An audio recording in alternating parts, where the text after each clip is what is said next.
The skies above the Alliance capital boiled with flame and thunder. The Scarv had pierced the orbital defense grid in less than an hour, their obsidian ships cutting through the starry void with mechanical precision. They moved like a tide, methodical, unfeeling, inevitable. Every species in the Alliance had seen this before. The outcome never changed. Inside the Grand Hall of Consensus, the High Council convened for what might be the final time. Columns of light flared in chaos as emergency protocols kicked in, bathing the chamber in alternating reds and blues. Councillor Zealand of the Vrel, whose kind could taste electromagnetic waves, found the overload nauseating. "This is madness," Zealand hissed, his voice warbling through multiple frequencies. "We cannot win this battle. Our fleets are scattered. Our colonies, burning. We must negotiate, submit, stall for time." "There is no negotiation with logic incarnate," said Tvek of the Serari, standing alone in the center of the circle. His serpentine body curled tightly in tension, but his 4 eyes were calm. "They do not understand surrender. Only deletion." A murmur passed among the other counselors. Fear was already a contagion in the room. Zealand's fronds stiffened in indignation. "Then what would you have us do, scholar? Pray? Hide?" Tvek closed his eyes. He had expected resistance. What he was about to propose defied generations of consensus. But there were no generations left to protect. "No," he said quietly. "I suggest we call for help." Silence. "From where?" asked Ralix of the Krellin, a battle-scarred amphibian who once led fleets before the Scarv took half his homeworld. Tvek raised his hand. A holographic star map flared to life, zooming in on a familiar, forbidden sector. "Sol." The chamber erupted. "Are you insane? That world is quarantined. They rejected contact, burned our envoys. Their species is unstable." "All true," Tvek said, his voice rising above the chaos. "And yet, they are the only force we have never seen the Scarv challenge. Because even the Scarv do not know how to predict them." A soft chime sounded from the Grand Archive. Accessing restricted files.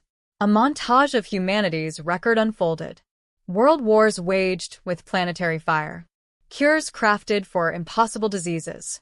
Spacefaring machines launched centuries before the Alliance was born. An AI uprising resolved by fusing with the AIs. The refusal to join the peaceful Galactic Union and the subsequent quarantine order. "They are violent," Tvek continued. "They are irrational. They are, by every measure, a threat to galactic stability." He let the words hang. "And that," he said finally, "is why they might be our last hope." Outside, the orbital ring ruptured in fire. The capital's sky darkened as Scarv drones poured through the atmosphere, targeting power grids, fusion cores, and comm towers with surgical brutality. Civilians fled toward bunkers. Resistance was fragmented. Inside the council chamber, Ralix stood. "I fought the Scarv at Haller's Break. I watched them strip the atmosphere off our moon in 3 minutes. I've never wanted to see that species again." He pointed to Sol. "But if calling the devils from that rock gives us a chance." He stepped beside Tvek. "Then make the call." Zealand reeled. "You would invite them to walk among us again? They will bring war. We'll be no better than the Scarv." Tvek met his gaze. "If we survive, we can worry about moral purity later." He turned to the comm node. With a tremble in his fingers, he activated Protocol Delta Black, Beacon Sol 3. A crystal orb lit up, releasing a pulse of tachyon-coded data into the void. The message was simple. To Earth. Assistance requested. Galactic Priority Omega. Threat level extinction. No conditions. Then they waited. The reply came 3 hours later. It didn't arrive via standard comms. It arrived as a signal override, a brute force takeover of the entire planetary network. The Council's consoles rebooted. Lights flickered. Gravity briefly fluctuated. A single message displayed across every screen, from satellites to handheld datapads. Message received. Response inbound. Stand by. That was all. A low, rumbling sound followed, not from speakers, but through the planet's crust. Space itself groaned as human ships dropped out of FTL above the planet, ripping through space-time with a disregard for cosmic etiquette. They didn't arrive in formation. They arrived in dominance. Massive, angular carriers with scorched black holes. Smaller attack corvettes that bristled with weapons far beyond Alliance design. Their ships didn't hum. They growled, their AIs projecting low-frequency warnings across all bands. The lead ship opened a channel. A human face appeared. Female, mid-40s. Skin dark, eyes like blade-polished steel. She wore a uniform of matte black with no insignia, just a single, blood-red star over the heart. "I'm Admiral Kira Miles, Terran Defense Accord. You called. We're here." A long pause stretched across the chamber. Zealand whispered, "What have we done?" The council chamber dimmed as Admiral Miles was beamed in via Matterphase transporter. She didn't wait for protocol or introductions. She walked straight to the center and looked around like a wolf sizing up a den of sheep. "You don't need speeches," she said. "You need Tria." Tvek stepped forward, trying to match her focus. "You came fast." "We never stopped watching," she replied. "Your scarf problem? We've tracked them since they tried probing our deep space arrays. They're efficient. Predictable." She smiled without humor. "That's a weakness." Rayleigh stepped in. "You mean you were monitoring us this whole time?" "Quarantine isn't the same as isolation, Commander. We just didn't want your bureaucracy slowing us down." Zealand rose, voice shaking. "You cannot simply override our defenses, land warships in our skies, and expect us to trust you." Miles raised an eyebrow. "Trust? You sent a distress beacon to the most dangerous species in the galaxy." She leaned forward. "You already do." Tvek studied her. There was no arrogance in her stance, only certainty. She didn't speak in probabilities like the Council. She spoke in decisions. And for the first time in days, he felt something he hadn't dared to voice. Hope. That night, as human ships began deploying force fields and establishing defensive perimeters with alarming speed, Tvek stood on a tower overlooking the scorched skyline. Behind him, a young Serari aide approached. "Sir, did we do the right thing?" Tvek didn't answer right away. He watched a human drone zip through the smoke, scan a destroyed plaza, and begin repairing it with nanite bursts. "I don't know," he admitted. But for the first time, the Scarv might not know what happens next. In orbit, aboard her flagship, Admiral Miles stepped onto the bridge. Her crew stood at attention. She nodded. "War protocol is green. Civilians will be protected. But make no mistake, we didn't come to fight fair." A young lieutenant looked up. "Orders, ma'am." Miles folded her arms, staring down at the blue-green planet below. "Time to teach this galaxy why they locked the door on us in the first place." The smell of ozone and scorched circuitry still lingered in the upper atmosphere when Admiral Kira Miles entered the Alliance High Council chamber for the second time. But this time, she didn't come alone. 2 Terran officers flanked her, a grizzled veteran with a facial scar that told a story no one wanted to ask about, and a young woman with silver-tinted eyes and neural ports running along her temples. Both wore matte black body armor, polished but unadorned. No medals. No pomp, just presence. The council looked more prepared this time. Zealand's fronds were subdued, but bristling with formal disapproval. Rayleigh stood stiffly behind Vec, still trying to conceal the stiffness in his gait caused by old war injuries. Tvek cleared his throat. "Admiral Miles, the council welcomes you." "Sure doesn't feel like it," Miles replied, taking in the council's defensive postures. "Let's skip the diplomacy today, folks. We've got a problem measured in hours, not meetings." Zealand raised a hand, his voice smooth and grating. "Admiral, while we acknowledge the urgency of your assistance, we must insist on." "You don't get to insist anymore," Miles said, not even looking at him. She walked directly to the central holoprojector and activated it with a flick of her wrist. A detailed 3D map of the planet and surrounding orbital debris filled the space above the floor.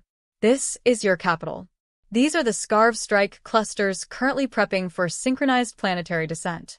Their behavior follows a neural-based pathfinding algorithm that prioritizes energy nodes, comm arrays, and leadership centers. Sound familiar? The room was silent. This is how they took Saruman, Holler Prime, and the Volari rings. You've been reacting for years. It's time to go on offense. Zealand blinked, his fronds curling tightly. Offense? With what forces? We are not built for such aggression. Miles tapped a few keys. The map changed. A small space station hovered over a molten world, once an APS listening post. The Scarv had overtaken it weeks ago. Now it was a relay point for their system-wide signal propagation. We're taking back relay node Gamma 9, Miles said. We'll break their signal sync, introduce chaos into their drone net, and force them into fragmentation. Zealand shook his head. That would be suicide. Our ships cannot withstand sustained engagement, let alone breach the Scarv's planetary defenses. Good thing you're not flying them, Miles said with a tight grin. 6 hours later, the assault team deployed. 12 Terran warships emerged from low orbit, their hulls shimmering with phase-adaptive shielding. The Alliance's lone support cruiser, Calm Horizon, followed cautiously, its sleek silver design looking almost ornamental beside the blocky brutality of the human fleet. Tvek watched the launch from the surface in stunned fascination. They're not even forming standard attack formations. They don't need to, Rayleigh replied, tapping into the battle telemetry. Each ship operates semi-independently. AI and human interface. One brain per hull, and they improvise. Tvek couldn't comprehend it. That's chaos. That's flexibility, Rayleigh corrected. Something the Scarv can't replicate. In orbit, chaos reigned, and Miles was counting on it. Her lead destroyer, TNS Breaker, was the first to engage, flaring its drives and hurtling toward the relay station on a collision course. At the last second, it veered off, unleashing a payload of microflares designed to simulate a reactor breach. The Scarv responded instantly, diverting drones to swarm the false target. Hooked, Miles muttered. Send the ghosts in. From the dark side of the station, 6 Terran strike pods uncloaked. Their approach had been timed to the millisecond, riding the wake of calm noise and debris shadows. By the time the Scarv noticed them, they were inside the station's hull. Inside, human Marines engaged in zero-G combat, using electromagnetic boots, plasma blades, and neural-linked assault rifles. The footage streamed back to APS observers with shocking, brutal precision, close-quarters fighting, and tactical savagery. One Marine, his arm shattered by a Scarv drone, ripped it off with a grimace, injected himself with a stimulant, and kept fighting one-handed. Tvek saw it all. And for the first time, he realized why the Scarv feared humanity. They didn't stop. They adapted. 32 minutes later, the relay station went dark. The Scarv network hiccuped. Across the system, drone coordination dropped by 12%. It was a small crack. But in a Scarv system, any crack was lethal. Back on the surface, the council erupted. You endangered our people. You ignored chain of command. You escalated the war. Miles didn't flinch. No. I confused the enemy. You've been letting them write the script. I just started scribbling in the margins. Zealand stood, vibrating with rage. You dare impose your savagery upon us and claim it as strategy? Yes, Miles said, stepping forward. Because your way doesn't work. Tvek looked between them, Zealand, clinging to ideals as a shield, and Miles, unflinching in the storm. He stood. Enough. The chamber went quiet. Tvek looked at Zealand. You preach diplomacy to those who dissect our cities molecule by molecule. You fear humanity's chaos, but we live in chaos now. We are already dying. At least they die fighting back. Zealand said nothing. Later, Miles found Tvek standing in the observation deck of the human command ship. Hell of a view, she said. Tvek nodded. Your people, they scare us. Miles smirked. Good.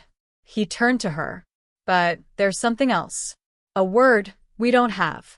It's not just fear. It's what I felt watching your Marines breach the station. The way they worked together. The way one of them carried another despite their own wounds. Miles softened slightly. We call that camaraderie. Tvek tilted his head. That. Yes, you're dangerous. But you're not empty. Miles exhaled. We're not the monsters you think. We're what happens when monsters raise each other and decide to fight for something better anyway. He looked out the viewport again, watching human ships repair a shattered orbital platform with machine-like precision and human ingenuity. Then maybe, Tvek said quietly, you are what we need to become. On the edge of the system, hidden in a dense asteroid field, Scarv Prime Relay Node -19 Zambian Quacha activated. Data streams pulsed. Error corrections failed. New predictive models were triggered. Conclusion: humans not optimally modeled. New classification: high variance threat. Unstable. Highly adaptive. Updated directive: prioritize human asset elimination. Begin planetary scale adjustment. On the bridge of her flagship, Miles received the intercepted signal. Her tactical officer looked up. They're adapting to us. Fast. Good, Miles said. She turned to her crew. Let's remind them what happens when a predator evolves to hunt back. The enemy changed. The Scarv, long known for precision and pattern, were adapting. Their formations shifted from geometric regularity to erratic, swarming movements.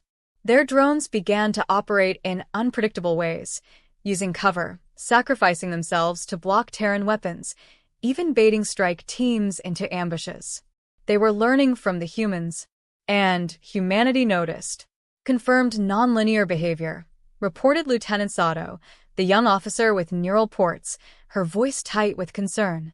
We have a potential mimic scenario. Their command AIs are iterating faster than we expected. Admiral Kira Miles stood at the tactical display, arms folded. Prediction? Standard tactics will become ineffective within 72 hours, said Sato. We'll need full chaotic protocol deployment. Miles exhaled. So we throw out the playbook. Again, said Commander Briggs dryly, the scarred veteran beside her. Down on the surface, the Alliance Council was in disarray. Tvek stood amidst shouting counselors. Rayleigh tried to keep order, but even his authority had begun to fray. The very species that once insisted on deliberation now argued over evacuation zones, resource allocation, and the unexpected moral cost of war. The Scarv are emulating our defenders. Zealand hissed, his fronds twitching with rage. They are becoming worse, because of the humans. No, said Tvek, stepping forward. They are becoming like us. We're just finally seeing what it looks like. Zealand pointed a trembling digit toward the sky. Your humans brought this madness. Their warpath infects the galaxy. Their ideas infect the enemy. Tvek stared at him.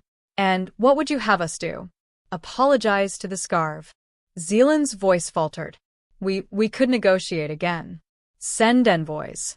We never attempted deep learning parity. Tvek's voice dropped cold. They melted the brains of the last envoys. Literally. There was no misunderstanding. The chamber quieted. For the first time, it was clear. The line between denial and delusion was razor-thin, and Zealand had crossed it. Admiral Miles stood with Tvek atop one of the rebuilt Alliance defense towers, watching the sky flicker with distant weapons fire. You know, she said, we were almost like them. Tvek turned curious. The Scarv. She nodded slowly. A long time ago. Before the Accord. Before we turned the knives inward and started building something better. Tvek's eyes glinted with sadness. And you still carry those knives. Because we remember what it costs to forget them. He looked to the sky. Then teach us. Not just to survive. To remember. She looked at him, surprised. I thought we scared you. You do, he admitted. But so does extinction. One we can learn from. The other ends us. The next Terran move was bold, bordering on madness. Human tacticians proposed a deep counterinfiltration. Not a strike on Scarv territory. A mental one. We're going to inject disruptive logic patterns into the Scarv command AI, said Sato to the Alliance's stunned tech teams. Paradox chains, Recursive emotive mimics, philosophical contradictions. Tvek blinked. You're going to confuse it? Sato smiled slightly. Ever taught a computer about regret? Or betrayal? Or love? They don't understand those concepts, protested an APS linguist. Exactly, Sato said. That's why it'll burn processing power trying to simulate them. The injection plan required a physical access point. The target, a SCARV command satellite in geostationary orbit, an absolute death trap. But the humans had a specialist.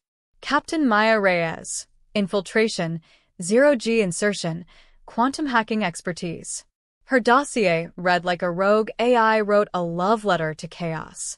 She volunteered before anyone could ask.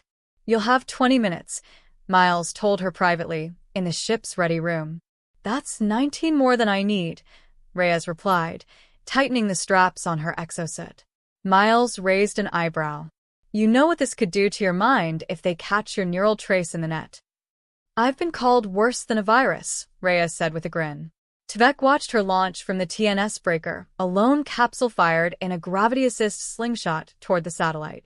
He had never seen a single being move with such precision, such recklessness, and such purpose all at once. And behind her helmet's visor, she was laughing. Reyes breached the SCARV command relay in 12 minutes flat. She bypassed their predictive firewalls by not being predictable herself, thinking in paradoxes, humming jazz, reciting ancient Terran poetry encoded in quantum pulses. Her upload package, a digital cocktail of emotional stimuli, hit the core AI like acid. In the depths of SCARV space, their data mines recoiled. Sudden fluctuations. Internal loop errors. Models began breaking. Tactical predictions devolved into chaos. The SCARV tried to purge the injection. Reyes grinned. Too late, assholes. And triggered the recursive failsafe. Her signal vanished. Silence on the Terran bridge. Then, a system-wide SCARV blackout. Fleet coordination dropped by 38%. Ground drone patterns stuttered. Several clusters began firing at each other, misidentifying allies as threats. They're in disarray, Sato breathed. It's working. She broke their mind. Miles didn't speak. She knew the odds, Briggs said quietly. Miles nodded once and gave the order. Prepare for full system push. Humanity surged. With their coordination shattered, SCARV forces struggled to hold defensive positions. Terran drop teams descended in waves, targeting SCARV ground nexuses, burning through armor with exotic weaponry powered by elements Alliance science barely understood. But the humans didn't stop at winning. They started liberating. Alliance engineers, long exiled to the bunkers, were pulled into the field under Terran protection. Terran medics shared combat field surgery techniques. Drone systems were rewritten with adaptive subroutines. And, perhaps most importantly, Terran soldiers talked to the locals, swapped stories, played cards in makeshift bases, laughed with them, cried with them. Camaraderie spread like fire in dry brush. Tvek watched a Serari child hand a human Marine a carved crystal in thanks. The Marine knelt and gave the child a small patch bearing the symbol of the Terran Defense Accord, a star clenched in a fist. That means we hold the line, she said softly. Tvek turned away, overwhelmed. For the first time, the fear he'd felt was gone. Not because the threat had passed, but because he was no longer afraid to fight it. Back on her ship, Miles stood alone in her quarters, Reyes's empty chair across from her. She pulled a bottle of Aged Earth bourbon from a shelf. 2 glasses. She poured one, left the other untouched. To chaos, she said. And the people who make it count. She drank, then turned back to the stars. In the SCARV core node, fragmented AI pulses tried to restore order. But the infection had spread beyond logic. New data corrupted old truths. Humans were not pattern-bound. They were meaning-bound. A force not of calculation, but conviction. And the SCARV had no protocol for belief. The sky burned blue and gold. Above the Alliance capital, swarms of SCARV warforms streaked downward, breaking apart in midair as Terran flak batteries erupted in calculated fury. What had once been clean, Coordinated Scarv assault formations were now fractured, staggered, unpredictable, still dangerous, but no longer godlike. Chaos had returned to the battlefield. But this time, it belonged to the humans. Inside the Alliance Command Center, Admiral Kira Miles stood before the central war map, redrawing frontlines faster than the system could refresh. "They've lost orbital dominance," said Sato, running neural sync overlays. "Their prime carrier cluster just imploded under friendly fire. Their remaining forces are collapsing inward." Commander Briggs snorted. "Hell of a thing, watching logic eat itself alive." Miles didn't look up. "They'll double down. When machine minds fail, the Scarv do what we all do: panic, then lash out." Tvek entered, flanked by his own officers, Alliance soldiers now wearing hybrid Human Alliance combat gear, retrofitted and integrated with Terran battle systems. "They're targeting civilians now," Tvek said grimly. "Revenge, not strategy." Miles nodded. "Then we give them a target they can't ignore." At dusk, the humans launched Operation Tempest. The plan was simple in outline, insane in execution.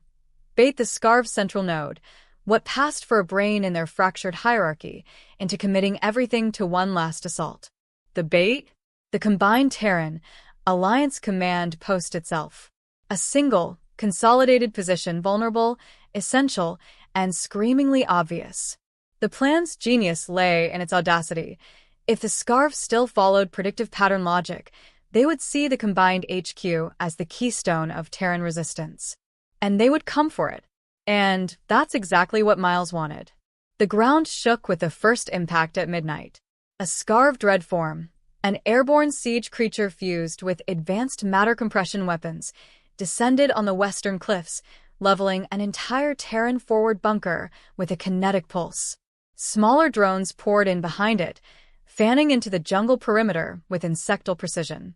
Inside the command bunker, chaos reigned, but it was planned chaos. "All units, draw them in," Miles ordered over comms. "Fall back to checkpoint Aurelius. Let them think they've broken our lines." The Scarv didn't hesitate. Within 20 minutes, they had penetrated to the first defense ring. Tvek stood on the parapet, firing an Alliance-issue plasma repeater, one of the new hybrid weapons developed by Terran engineers and APS scientists working together over the last 4 days. His shots blew through Scarv drones with terrifying efficiency. He turned to Ralix, who had taken up command of a volunteer fire team composed of APS medical staff turned last-minute soldiers. "Hold the breach," Tvek shouted. "We need another 2 minutes." Ralix grinned, blood on his robes. "Tell your humans, I finally understand what glorious last stand means."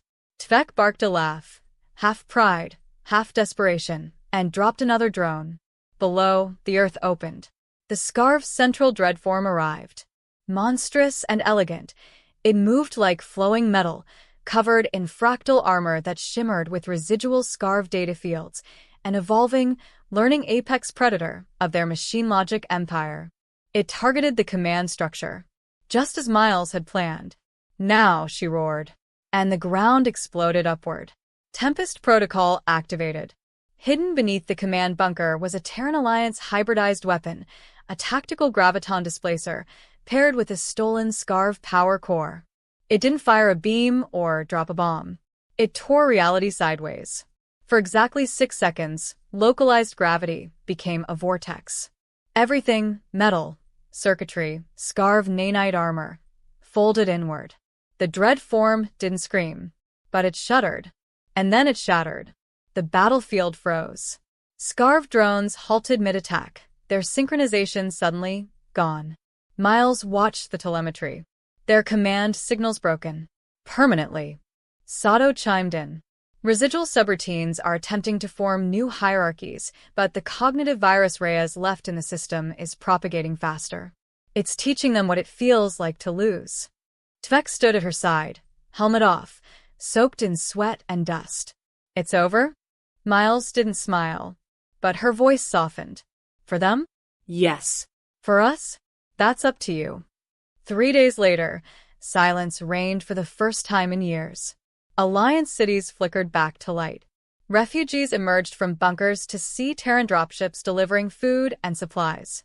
Engineers worked side by side with local rebuild crews, learning and teaching in tandem. The world had not just been defended, it had been changed. Tvek gave a speech on the steps of the Planetary Council Tower. We reached out for help when all seemed lost. And we found not peace, but resistance. Not saviors, but allies, who taught us that survival is not gifted. It is earned. That freedom is not a philosophy. It is a fight. He paused, raising his hand to where the Terran and Alliance flags now flew side by side. They scared us. And maybe they still do. But only because they reminded us what we could become. Later, at the edge of the blast crater, Miles stood alone. She held a small, rectangular case, polished black with a single sigil etched into it, a jazz note. Reyes' personal mark. She set it down in the dirt. "Hope you're somewhere smiling," she said. "You taught the galaxy to think like us. I can't decide if that makes you a hero or the most dangerous woman in history." Behind her, Tvek approached. "We're naming a city after her," he said quietly. Miles chuckled. "She'd hate that. That's why it's perfect." They stood there a moment, two leaders from worlds apart, linked now by fire and blood. "What's next?" Tvek asked. Miles looked up. "The Scarv aren't gone.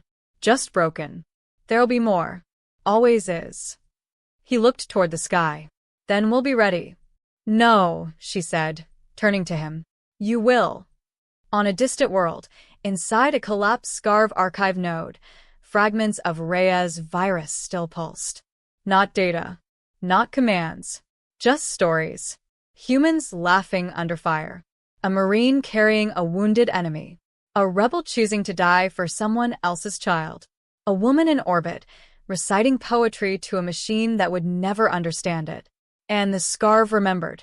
For the first time in their long, cold evolution, they dreamed. And the dream was terrifying. Because it wasn't theirs. Epilogue, HFY. Back on Earth, a broadcast lit up the interstellar net. From the ashes of defeat, they rose. Where others calculated, they believed. Where others submitted, they adapted. Where others pleaded, they resisted. Humanity did not arrive as saviors. They came as survivors. And in their defiance, they showed us how to fight. And at the center of the galaxy, where diplomats now gathered under new banners and forged a council no longer ruled by fear, there hung a plaque. With no hope left, we made a final call. To a most dangerous species. And they answered.